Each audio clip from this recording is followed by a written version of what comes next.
지난 3월 14일 세계적인 이론 물리학자 스티브 호킨 박사가 죽었습니다. 많은 연구 업적을 남겼습니다. 그는 뛰어난 학자였습니다. 그러나 그렇게 훌륭한 업적, 그의 일생 동안의 노력의 결과에도 하나님을 발견하지 못했습니다. 결국은 무신론자로 죽었습니다. 그는 그렇게 말했습니다. 옛날에는 몰라도 과학이 발달한 시대에는 하나님 찾는 것은 어리석은 짓이다. 그런 말을 했습니다. 세상 모든 사람들은 각자 나름대로 하나님에 대해서, 예수 그리스도에 대해서 이렇거니 저렇거니 말합니다. 하나님이 안 계시다. 하나님이 뭘 하느냐? 하나님 만약에 살아있는 것 같으면 이런 일이 일어나겠는가? 많은 사람은 각자 나름대로 자기 생각대로 살아갑니다. 예수님은 가이사랴 빌립보 지방에 이르렀을 때 이 사람들의 생각에 대하여 궁금하셨습니다. 그래서 질문하시죠. 사람들이 나를 누구라 하느냐? 27절 말씀 한번 같이 보겠습니다. 예수와 제자들이 빌립보 가이사랴 여러 마을로 나가실새 길에서 제자들에게 물어 이르시되 사람들이 나를 누구라고 하느냐? 모든 학설, 이런저런 학설들이 많이 있습니다. 주장이 있습니다. 철학이 있습니다. 그리고 주의들이 많이 있습니다. 사상들이 있습니다. 세상 학문의 특징을 한마디로 말하면 누가 뭘 말했다, 그런 이야기죠. 그것을 다 배웁니다. 학교에서 가르치죠. 누가 뭘 말했다, 누가 뭘 말했다. 학문이란 그런 것입니다. 누가 뭘 말했다, 그것 배우기도 얼마나 벅찬지 모릅니다. 그러나 아무리 연구해도 알 수 없습니다. 실험실에서도 아무리 실험을 해도 하나님 대해서는 전혀 알 수 없습니다. 만약에 하나님을 연구해서 알게 된다면 하나님은 아주 머리가 좋은 사람, 연구 많이 하는 사람, 책 많이 읽은 사람만 믿게 될 것입니다. 그러나 절대로 그렇지 않습니다. 사람들이 나를 누구라 하느냐? 사람들이 이렇게 말하고 저렇게 말해도 그 모든 생각들 속에 하나님 계시지 않습니다. 그래서 주님 물으시죠. 너희는 나를 누구라 하느냐? 우리 주님의 관심은 세상 여러 사람들이, 학자들이 뭐라고 말하는데 관심이 있는 게 아닙니다. 우리 주님의 관심은 나 한 사람 한 사람이 주님을 어떻게 믿느냐, 너희는 나를 누구라 하느냐, 그것이 주님의 가장 큰 관심입니다. 29절 말씀 우리 다 같이 읽을까요? 또 물으시되 너희는 나를 누구라 하느냐? 베드로가 대답하여 이르되 주는 그리스도시니이다 하며. 아멘. 주는 그리스도시요 살아계신 하나님의 아들입니다. 주는 그리스도시요. 우리 주님, 당신은 하나님의 아들로서 왕이고 선지자고 제사장으로서 우리를 구원하러 오시는 바로 그분이십니다. 그 고백을 합니다. 주님이 듣기를 원하는 답은 그겁니다. 세상 가운데 이런저런 헛된 철학과 사상이 만연하는 이 세상 가운데 우리 한 사람 한 사람이 주님을 향하여 어떤 믿음으로 살고 있는가? 세상 사람은 다 하나님이 안 계시다고 말해도 우리 한 사람 한 사람 살아계신 하나님 앞에 바른 믿음의 고백을 가지고 살아가는 것, 그것을 주님은 바라고 기다리고 계십니다. 주는 그리스도시요 살아계신 하나님의 아들입니다. 성령의 감동으로만 알 수 있는 귀한 믿음의 고백입니다. 같이 하십시다. 주는 그리스도시요 살아계신 하나님의 아들입니다. 이 귀한 사실은 우리가 연구해서 알게 된 거 아닙니다. 다른 사람의 말을 듣고 알게 된 것도 아닙니다. 공부하고 책을 읽은 다음에 알게 된 것도 아닙니다.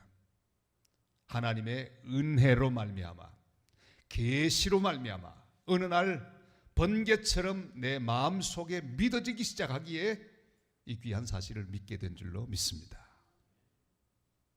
성령의 감동, 어느 날 성령께서 내 마음을 열어주시고 믿게 하여 주시면 성령이 아니고는 그리스도를 구주로 고백할 자가 없느니라 말씀하셨습니다. 성령이 믿게 하십니다. 성령이 우리 마음을 여십니다. 성령이 우리 생각을 열어주십니다. 성령이 우리의 중심을 움직여 주십니다. 주는 그리스도시요 살아계신 하나님의 아들입니다. 그러니까 우리는 스티브 호킨 박사보다 훨씬 더 복된 사람들입니다. 왜요? 우리 그만큼 연구하지 않았습니다. 그런데 어느 날 주님 우리를 찾아와 주셨고 우리 마음을 두드려 주셨고 우리를 감동해 주셨고 우리를 새롭게 해 주시기에 주님을 향하여 그리스도라, 주님 당신이 저의 왕입니다, 선지자입니다, 제사장입니다, 우리의 구주이십니다, 이런 고백을 하게 되었고 오늘도 이 자리에 있게 된 줄을 믿습니다. 얼마나 감사한지. 오늘 이 새벽에 이 감격으로 주님의 십자가를 바라보십시다. 자, 그러나 이 귀한 구원의 감격과 은혜, 이것은 시작일 뿐입니다. 만약에 예수 믿고 구원받는 것 딱 이 한 가지만 있다면 얼마나 간단하겠습니까? 십자가 우편 강도, 한편 강도는 정말 이 땅에 살면서 주님을 위해 한 일 하나도 없습니다. 마지막 순간에 아멘 믿고 구원받았습니다. 그런 사람도 가끔 있지만 그러나 대부분의 그리스도인들은 그렇지 않습니다. 주는 그리스도시요 살아계신 하나님의 아들입니다. 예수 믿고 구원받은 놀라운 사실에서 우리는 출발합니다. 여러분, 이 십자가의 진리는요, 믿고 구원받는 것 그거 하나가 아니라 그것으로 출발해서 모든 것은 같은 하나의 세트로 되어 있습니다. 이걸 분리시킬 수가 없습니다. 오늘 주님께서 그것을 말씀합니다.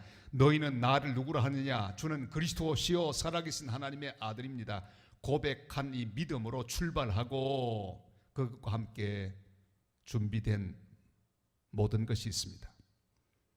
바로 주님은 그 귀한 믿음을 고백한 베드로에게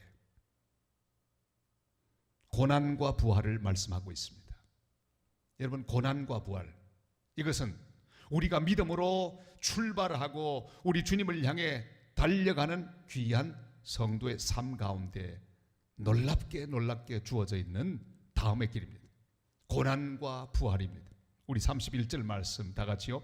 인자가 많은 고난을 받고 장로들과 대제사장들과 서기관들에게 버림받아 죽임을 당하고 사흘 만에 살아나야 할 것을 비로소 그들에게 가르치시되, 딱 두 단어로 하면 고난과 부활입니다. 기독교의 두 기둥. 믿음으로 주님과 더불어 구원을 받은 사람 앞에 기다리고 있는 것, 그것은 고난입니다. 고난입니다. 이 고난은 얼마나 우리 삶 가운데 친근하게 다가와야 할 단어인지, 제자들이 구원받는 믿음을 가진 바로 그 직후에 고난을 설명하십니다. 여러분, 고난 없는 승리는 없습니다. 반드시 고난이 있습니다. 고난을 통과해야 합니다. 고난 주간을 지나야만 부활주일을 맞이합니다. 고난주일 동안 아무것도 하지 않고 그냥 가만히 있다가 부활주일만 맞이하고 싶은 마음이 우리 인간들의 마음입니다. 그러나 그렇지 않습니다. 고난 없으면 부활은 없습니다. 고난 없는 부활의 영광은 없습니다. 주님은 반드시 고난받아야 됨을 말씀하고 계십니다. 믿음으로 사는 길에 고난이 옵니다. 버림받고 죽임을 당한다고 주님 말씀하셨죠. 여러분 꼭 기억하십시다. 지금 우리가 가는 길에 내게 오는 모든 종류의 고난, 이것은 주님께서 구원의 놀라운 진리와 더불어 함께 우리에게 주신 세트라는 걸 기억해야 합니다. 믿음으로 살고자 하는 자는 고난이 반드시 있습니다. 주님의 뒤를 따르고자 하는 자에게 고난이 있습니다. 이런저런 형태의 고난, 이것은 함께 붙어 있는 것입니다. 고난은 싫다고 잘라내면 안 됩니다. 고난을 부정하면 안 됩니다. 이 고난을 잘못 해석하면 안 됩니다. 내가 가진 구원의 복음이 잘못되었기에 이런 고난이 생긴다, 그렇게 해석하면 안 됩니다. 이 고난과 함께 주님이 다른 단계로 인도하실 거룩한 계획이 있습니다. 구원받은 사람 앞에 고난이 오는 것은 당연한 수순입니다.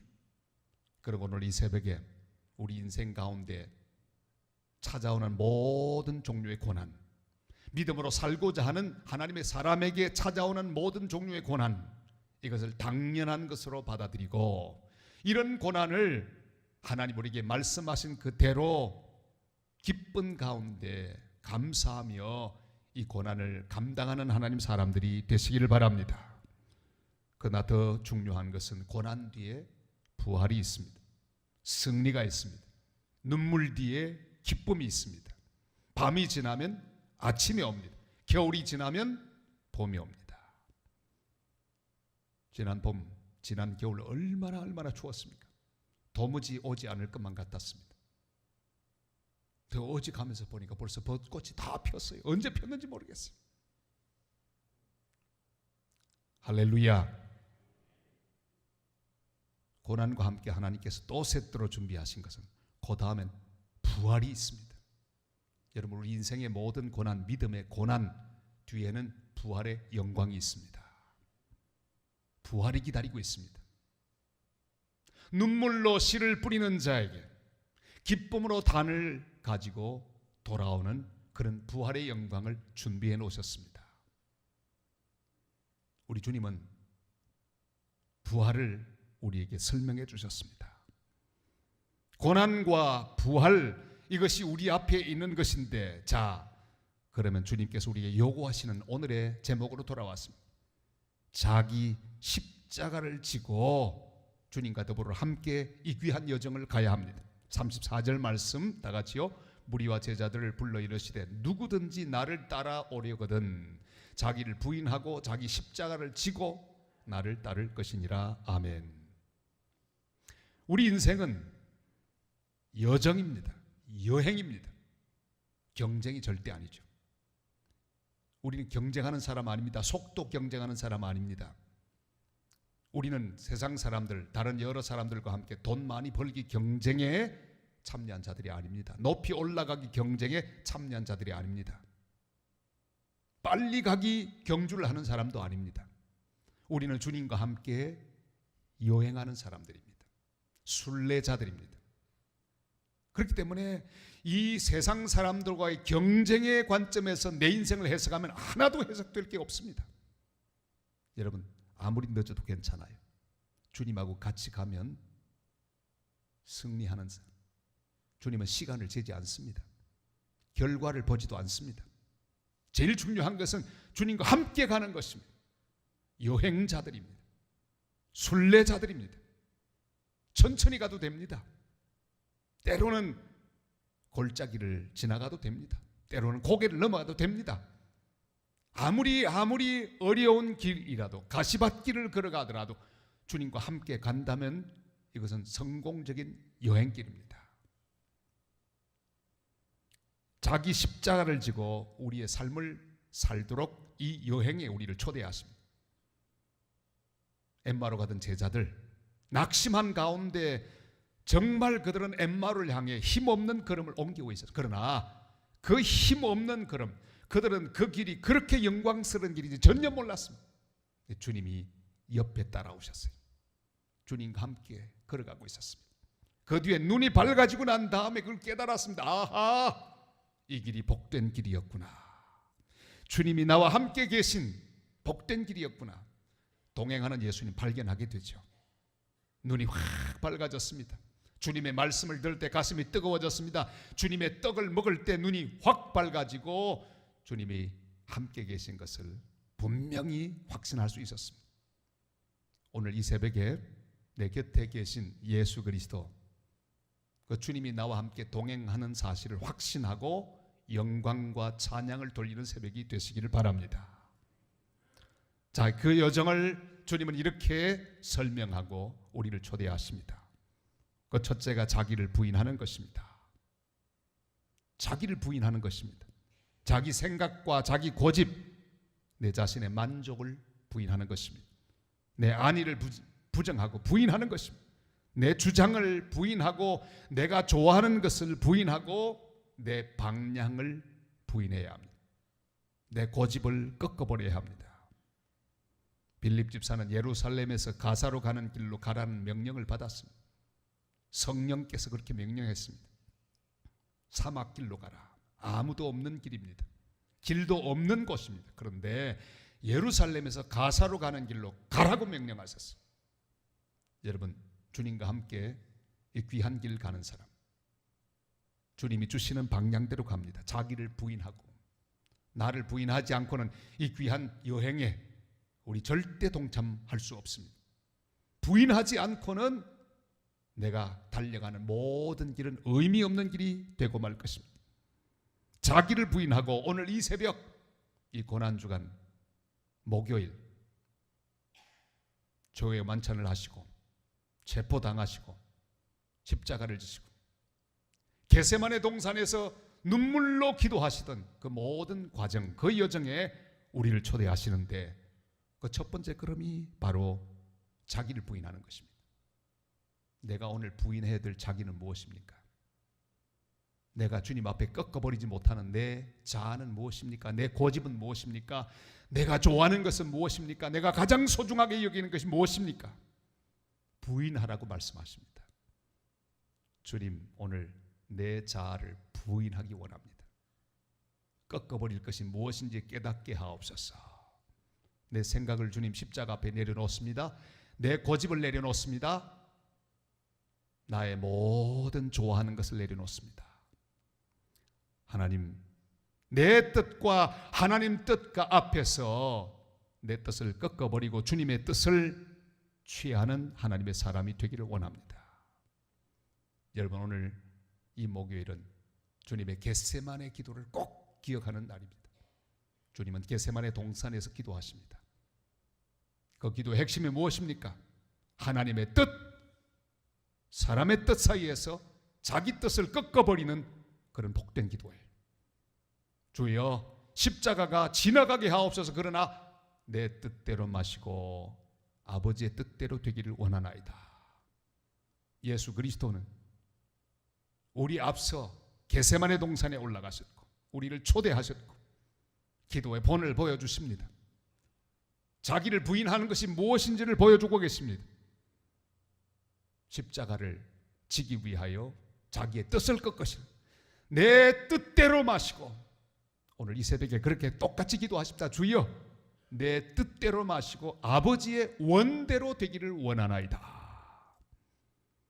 오늘 우리 각자에게 주님 요구하시는 꺾어야 할 내 자아가 무엇입니까? 조용히 묵상하며 오늘 이 새벽에 내가 꺾어야 할 자아들을 꺾는 새벽이 되시기를 바랍니다. 목을 비틀어 꺾듯이 내 자아를 꺾어야 합니다. 아브라함이 이삭을 바치듯이 우리 자아를 그렇게, 내가 소중히 여기는 것들을 그렇게 드리고 꺾어버려야 합니다. 그래야 주님이 초대하신 이 귀한 골고다 여행, 십자가의 여정, 거기서 주님과 더불어 함께 승리하는 부활의 영광을 맛보게 될 줄로 믿습니다. 하나님의 일과 사람의 일, 이것 가운데 우리는 하나님의 일을 선택해야 합니다. 33절 말씀 다 같이 보실까요? 예수께서 돌이키사 제자들을 보시며 베드로를 꾸짖어 이르시되 사탄아 내 뒤로 물러가라. 네가 하나님의 일을 생각하지 아니하고 도리어 사람의 일을 생각하는도다. 아멘. 내 뜻과 하나님의 뜻 사이에 내 뜻을 꺾는 게 중요합니다. 그리고 하나님의 일과 사람의 일을 분명히 알고 사람의 일을 꺾어버리는 것이 중요합니다. 주님은 제자의 사랑과 인정까지도 거절하셨습니다. 그때 그 순간 사람의 일이 뭔지 알았습니다. 여러분, 베드로가 얼마나 인정스럽게 말을 합니까? 주님, 안 됩니다. 죽으시면 안 됩니다. 다정하게 다가옵니다. 그러나 주님에게 그 순간 인간적으로 다가오는 수제자 베드로의 그 사랑스러운 인정이 가득 담긴 그 말로 말미암아 흔들릴 수 있음을 아셨습니다. 사람의 일을 주님은 아셨습니다. 여러분, 하나님의 일보다 사람의 일 먼저 생각하게 하는 것은 사탄의 작전입니다. 사탄아, 내 뒤로 물러가라. 너는 나를 넘어지게 하는 자로다.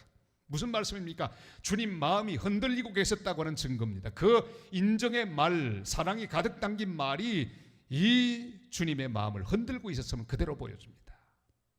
사탄아, 내 뒤로 물러가라. 사탄아, 내 뒤로 물러가라. 그렇습니다. 사탄이 무엇입니까? 사탄이 가장 잘하는 것이 무엇입니까? 우리의 인간적인 생각을 부추기는 거예요. 인간적인 목적을 막 부추기는 것입니다. 사람의 일 먼저 생각하게 하는 것입니다. 하나님 일보다 사람의 일에 우선순위를 두게 하는 것입니다.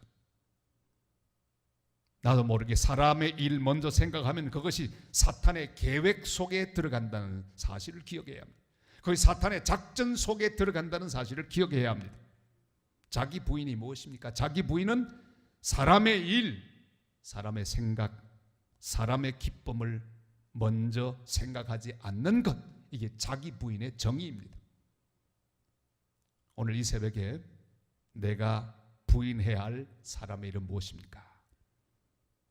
내가 부인해야 할 사람의 일. 주님, 내가 오늘 이 사람의 일을 부인하기를 원합니다. 내 뜻은 꺾어버리고 사람의 일은 부인하는 은혜를 주시옵소서. 그래, 주님께서 그 다음 단계 말씀을 하시죠. 자기 십자가를 지고, 자기를 부인하는 것이 첫째인데 그 다음에 나아가서는 내 십자가를 지는 것입니다. 우리 각자에게는 십자가가 있습니다. 가장 적합한 십자가가 있습니다. 우리가 출발할 때부터 주님은 우리를 위하여 다 십자가를 준비해 놓으셨습니다. 이런 그림을 보았습니다. 우리 주님 따르기 시작했을 때 어느 방 가운데로 주님이 데리고 가셨어요. 우리 한 사람 한 사람 다 데리고 가셨어요. 그래, 마음에 원하는 대로 십자가를 다 지도록 하거라. 골라라. 쭉 돌아보면서 사람들이 될 수 있는 대로 조그마한 십자가 지려고 막 열심히 십자가를 막, 그리고 지고 주님을 따릅니다. 다 따르는데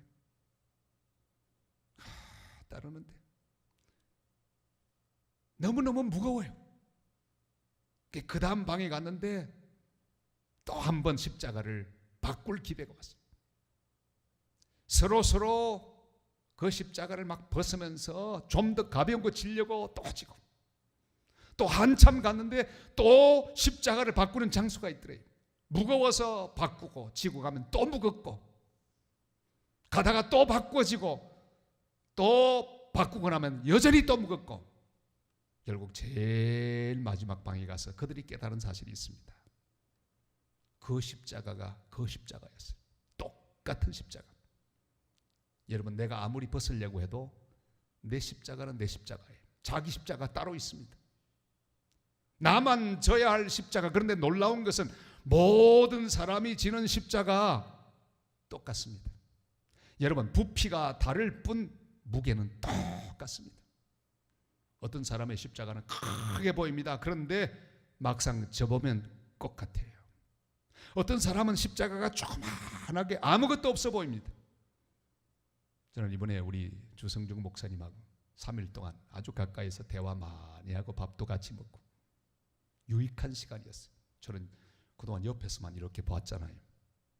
친구 동생이니까. 까까머리 고등학생으로 이렇게 왔어. 보기도 하고. 얼마나 그때 귀여웠는지 몰라요. 도실도실. 이제 뭐 같이 늙어가는 처지가 됐습니다. 되게 쉽게 풀리는 줄 알았어요. 왜요? 마치고 그냥 유학 가고 막 돌아와서 장신대 교수 되고. 장신대 교수는 아무나 되는 게 아닙니다. 세계에서 가장 좋은 신학교 중에 하나니까 참 되기 어려워요. 그냥 실천신학 교수가 되고, 또 어느 날 보니까 주한교회 나경일 목사님 부임으로 또 담임 목사가 쭉 되고, 아유, 저분 참 쉽게 잘 풀리는구나. 역시 순교자의 자손은 다르구나. 야, 불신자 아들인 나하고는 비교도 안 되는구나. 그런 생각했어요. 은근히 부럽더라고요. 부러우면 지는 건데. 근데 이번에 다 확인했습니다. 이야, 십자가가 똑같구나. 무게를 3일 동안에 달아보니까 제가 졌던 십자가 무게하고 똑같아요. 겉으로 크기가 다를 뿐입니다. 사랑하는 성도 여러분, 우리 오해하지 마십시다.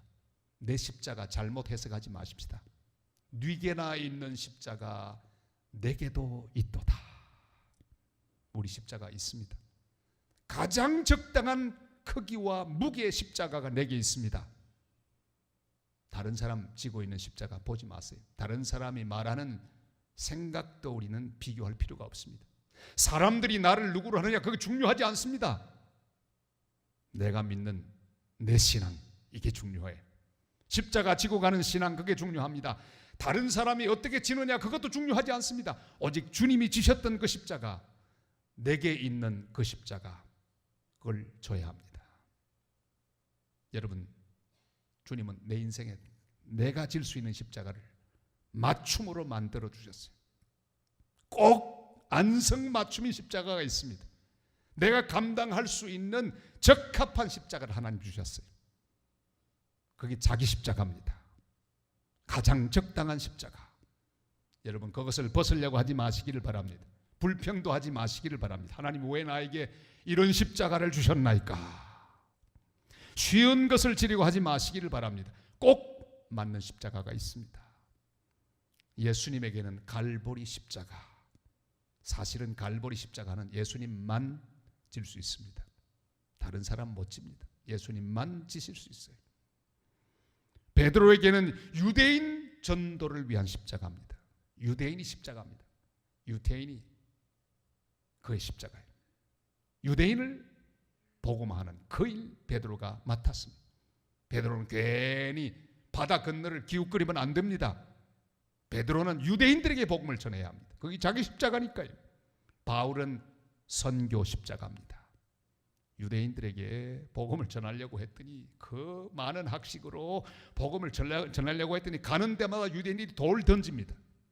얼마나 괴로운지. 여러분, 사람들에게 미움 당해 보셨습니까?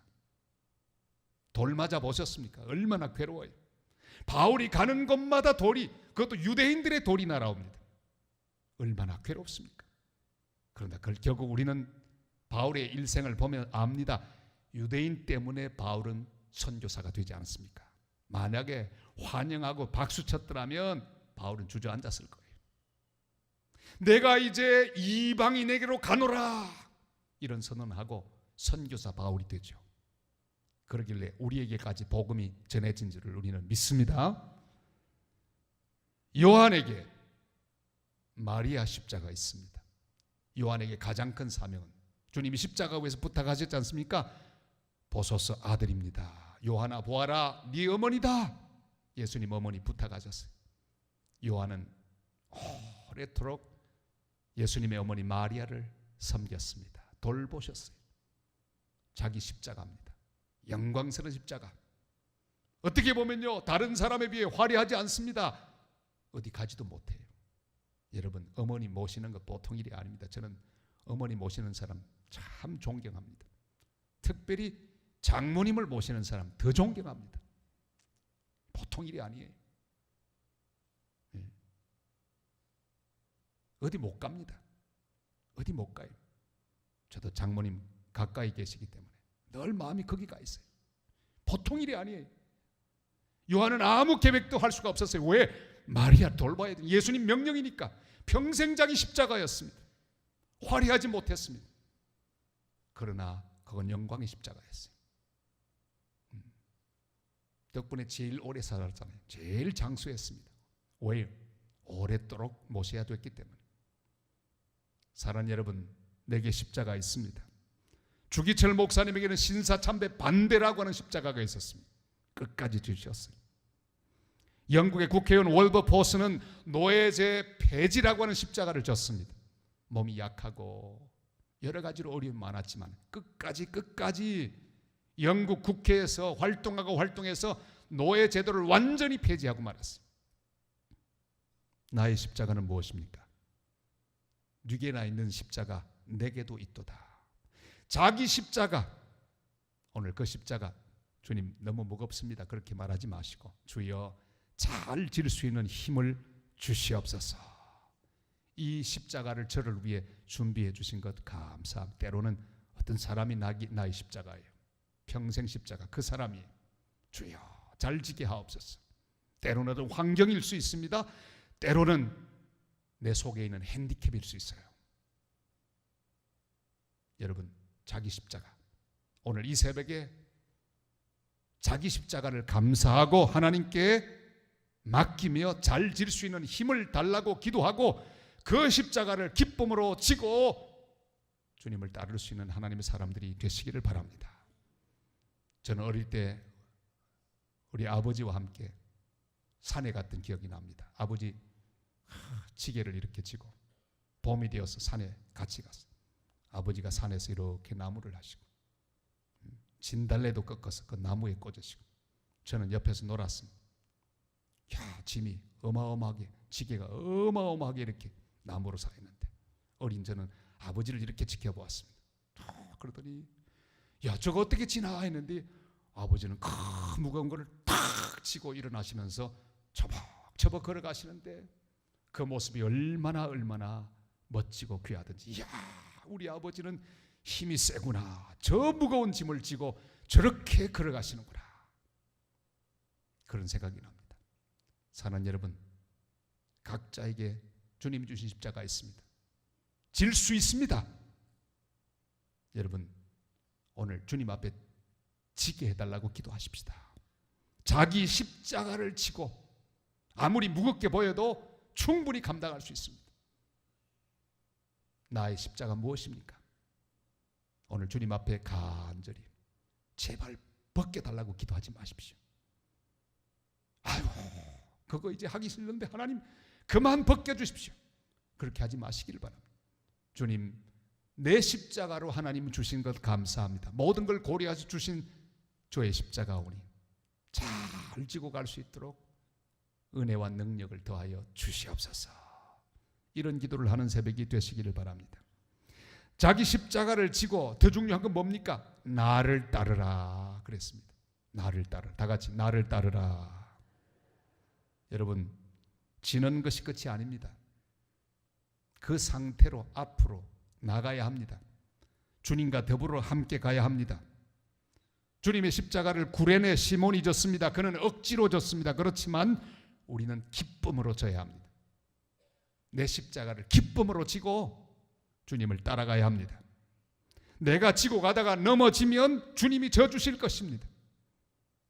저는 주기철 목사님 책을 고등학교 1학년 때 제일 먼저 읽었습니다. 피를 바치려고 하는 책이 나왔기에 그걸 읽으면서 줄을 그어가면서 그렇게 은혜를 많이 받았습니다.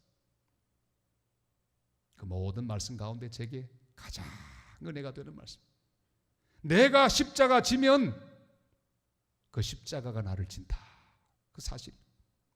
사랑하는 성도 여러분, 내가 지고 가다가 넘어지면 주님이 일으켜 주실 거예요. 주님이 일으켜 주실 거예요. 견디다 못해 쓰러질 때 불쌍히 여겨 날 구원해 주실리 은혜의 주님 오직 예수. 그래서 오늘 이 새벽에 혹시 십자가 너무 무거워서 넘어진 성도가 계십니까? 주저앉아 버린 성도가 있습니까? 이제 앉아야 되겠다고 고개를 쩔레쩔레 흔드신 성도가 있습니까? 오늘 주님이 붙들어 주시는 힘을 얻어 다시 주와 더불어 함께 일어나는 새벽이 되시기를 바랍니다. 내가 지고 가다가 넘어지면 주님 져주실 것입니다. 이 십자가는 나 혼자 지는 십자가 아닙니다. 주님은 혼자 지고 가셨지만 이제 우리가 지는 십자가는요, 주님과 함께 지는 십자가입니다. 수고하고 무거운 짐진 자들아 다 내게로 오라, 내가 너희를 쉬게 하리라 그랬습니다. 주님은 함께 지자고 말씀하십니다. 이 짐은 함께 지는 짐입니다. 주님과 함께 짐을 지고 우리는 골고다까지 가야 합니다. 나를 따르라. 나와 함께 가자. 나와 함께 지자. 네가 못 지면 나머지 힘든 내가 다 져줄 것이니 나를 따르라. 이 놀라운 사실을 기억하고 우리 힘을 내어서 십자가를 지고 발걸음을 내디디십시다. 너무너무 힘들어도 일어나서 다시 주와 더불어 함께 발을 옮기는 거룩한 하나님의 사람들이 되시기를 바랍니다. 주님과 함께 골고다까지 가야 합니다. 그 끝까지 가야 합니다. 자, 그런데 이제 마지막으로 방향이 있습니다. 어디로 가느냐? 주님과 함께 우리가 지고 가는, 주님은 골고다까지 오르셨지만 주님은 우리와 함께 십자가를 지고 우리의 손을 잡고 가시기를 원하는 방향이 있습니다. 그것은 바로 복음을 전하는 길입니다. 복음을 땅끝까지 전하는 길. 35절 말씀 우리 다 같이요. 누구든지 자기 목숨을 구원하고자 하면 잃을 것이요 누구든지 나와 복음을 위하여 자기 목숨을 잃으면 구원하리라. 주님과 복음을 위하여. 우리 다 같이 한번 합시다. 주님과 복음을 위하여. 이겁니다. 내 돈 많이 벌기 위하여. 그게 아니잖아요. 그죠? 출세하기 위하여. 그게 아니잖아요. 내 십자가는 나와 주님과 복음을 위하여. 그게 우리 십자가입니다. 그게 방향입니다. 잘못하면 자꾸 십자가라고 말하면서 내 중심의 십자가를 생각합니다. 야, 내가 저 사람 어떻게 하든지 이겨야 되겠다. 내가 어떻게 하든지 물질의 복을 받아야 되겠다. 어떻게 하든지 내가 건강해야 되겠다. 그건 십자가 아니에요. 방향이 아닙니다. 십자가는 뭡니까? 주님과 복음을 위하여. 그게 우리의 방향입니다. 십자가를 지고 가야 할 방향은 무엇입니까? 내가 이 땅에서 모든 것을 얻고 모든 것을 견딜 수 있는 은혜와 힘을 받더라도 방향이 틀리면 안 됩니다. 주님과 복음을 위하여. 그게 방향입니다. 복음을 잘 전하기 위해서 땅끝까지 주의 복음을 전하기 위하여 오직 성령이 너희에게 임하시면 너희가 권능을 받고 예루살렘과 온 유대와 사마리아와 땅끝까지 이르러 내 증인이 되리라. 그게 방향입니다. 십자가의 방향은 복음 전파입니다. 복음 전파가 목적이 되지 않는 십자가는 십자가가 아닙니다. 그냥 단순한 고통일 뿐이에요. 극복해 보았자 중요하지 않습니다. 복음 전파가 목적이 되지 않는 모든 종류의 축복은 축복이 아닙니다. 건강 회복하면 뭘 합니까? 복음 전해야죠. 그런데 회복했는데 복음 전하지 않으면 안 됩니다. 저는 목회하면서 안타까운 순간들 참 많았습니다. 성도들이 건강을 회복했어요. 루퍼스에서 치료를 받고 다 나아가지고 건강한 모습으로 왔습니다. 얼마나 감사해요. 최근에 김성애 집사님 돌아가셨지만 그 전에 또 다른 집사님 일어나셨어요. 벌떡 일어나가지고 꼭 같은 그런, 이번에도 하나님 좀 꼭 이렇게 달라고 저 기도했는데 주님은 다른 계획을 갖고 계셨기에 불러가셨습니다. 근데 그전에는 건강하게 돌아오셨어요. 얼마나 기쁘던지. 근데 그렇게 하나님이 일으키셨으면 뭘 해야 합니까? 주님과 복음을 위하여 그 생애를 드려야 되는데 그만 정치판 기웃기웃거리다가 돌아가셨죠. 가슴이 아팠습니다. 여러분, 축복받으면 뭘 합니까? 그리스도와 복음을 위하여. 복음을 위해서. 주님 십자가를 졌으면 바른 방향으로 가야 합니다. 결국 십자가를 진 사람은 복음 전하게 되어 있어요. 선교하게 되어 있습니다. 땅끝까지 복음을 전하는 일을 가장 큰 가치로 삼게 되어 있습니다. 뭐예요? 그게 바로 지상명령이기 때문에 다른 것을 쳐다보지 않습니다. 다른 성공과 다른 축복을 생각하지 않습니다. 십자가를 졌으면 나와 함께 복음 전하자. 주님이 마지막으로 남기신 말도 그겁니다. 개인적으로는 주님 골고다 오르셨지만 우리 한 사람 한 사람을 다 구원하시고 내 십자가를 통해 우리를 연단하시고 그 모든 것을 극복하게 되면 주님과 함께 가야 할 방향은 주님과 복음을 위하여. 그것밖에 없습니다. 다른 사명은 없습니다. 모든 것은 복음을 위하여. 할렐루야. 믿으시면 아멘. 제 말이 아닙니다. 주님의 말씀입니다. 주와 복음을 위하여, 복음을 위하여 모든 것들을 잃어버릴 결심을 하십시다. 땅끝까지 복음 전하는 일을 위하여 내 인생 방향이 흘러가도록 주 앞에 헌신하십시다. 복음 전파를 위해 나의 모든 것을 드리고 헌신하기를 작정하는 복된 새벽이 되시기를 바랍니다. 나의 물질, 나의 모든 시간과 내 힘과 내 재능 모두를 다 묶어서 복음을 위하여 드릴 수 있고 사용할 수 있도록 주의 제단 앞에 드리는 복된 기도를 하게 되시기를 주님의 이름으로 축원합니다.